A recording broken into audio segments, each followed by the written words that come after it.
أثناء فعاليات صيفنا إبداع وفي الأسبوع الرابع على التوالي واصلت مكتبة القباطي بسيدي بالعباس تنظيم ورشاتها المتنوعة، واليوم نظمت المكتبة احتفالية مميزة بمناسبة المولد النبوي الشريف داخل خيمة الحكواتية، وذلك بمشاركة الأطفال في أجواء روحانية وفرحة.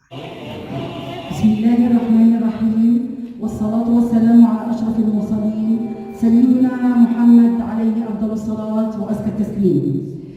ضمن فعاليات برنامج صيفنا إبداع، وفي الأسبوع الرابع على التوالي نواصل ورشاتنا المتنوعة ضمن هذا البرنامج، واليوم وبمناسبة المولد النبوي الشريف ننسق ضمن ورشة الحكواتي الصغير مع هذه المناسبة الكريمة. فمرحبا بضيوفنا الكرام، مرحبا بالسيدة المديرة، مرحبا بطاقم الإعلام والصحافة، مرحبا بأطفالنا الأعزاء. وخير ما نستهل به الآن هو آيات من الذكر الحكيم من تقديم الطفل محتوبي أمين. في هذه المناسبة العزيزة على قلوبنا، المولد النبوي الشريف، هذه المناسبة التي تحمل في طياتها الكثير من القيم الأخلاقية والوجدانية، القيم التي تربينا عليها، على التسامح، على الأخلاق، على يعني كل القيم الحميدة والصفات النبيلة. هذه المناسبة التي لطالما تحتفي بها المكتبات الرئيسية، من بينها مكتبتنا مكتبة الرئيسية للمطالعة العمومية محمد القباطي.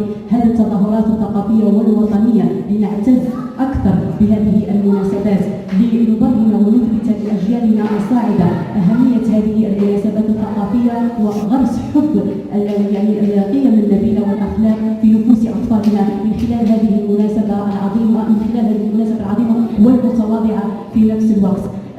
نشكر كل من حضروا معنا من ضيوفنا الكرام، أشكر رواد المكتبة الرئيسية وتألقهم بهذا الزي التقليدي الرائع، لأن هذه المناسبة تحمل في طياتها يعني حب التسامح والأخلاق والتحلي بالصفات الحميدة، ولنتعرف أكثر على سيرتنا، سيرة الرسول عليه الصلاة والسلام، السيرة العطرة والنبيلة، ومن خلالها أيضا فرصة أننا يعني نثبت عاداتنا وتقاليدنا في مثل هذه الاحتفالات الثقافية وكذلك هذه الاحتفالات الدينية. افتتح النشاط بتلاوة آيات من القرآن الكريم أداها أحد الأطفال في جو من الخشوع، كما ارتدى الأطفال ألبستهم التقليدية التي زادت المناسبة بهاء. ومن أبرز فقرات اليوم قامت المشرفات بوضع الحناء للأطفال داخل أجواء الخيمة، ما أضفى لمسة تراثية وبهجة على الحاضرين.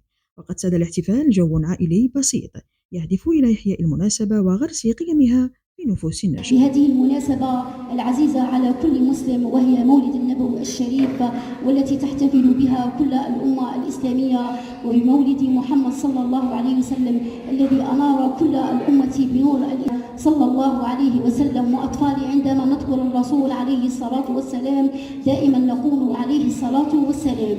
وقال الرسول صلى الله عليه وسلم: من لا يصلي علي فهو بخيل. صلوا عليه أطفالي وعلى آله وأصحابه والتابعين.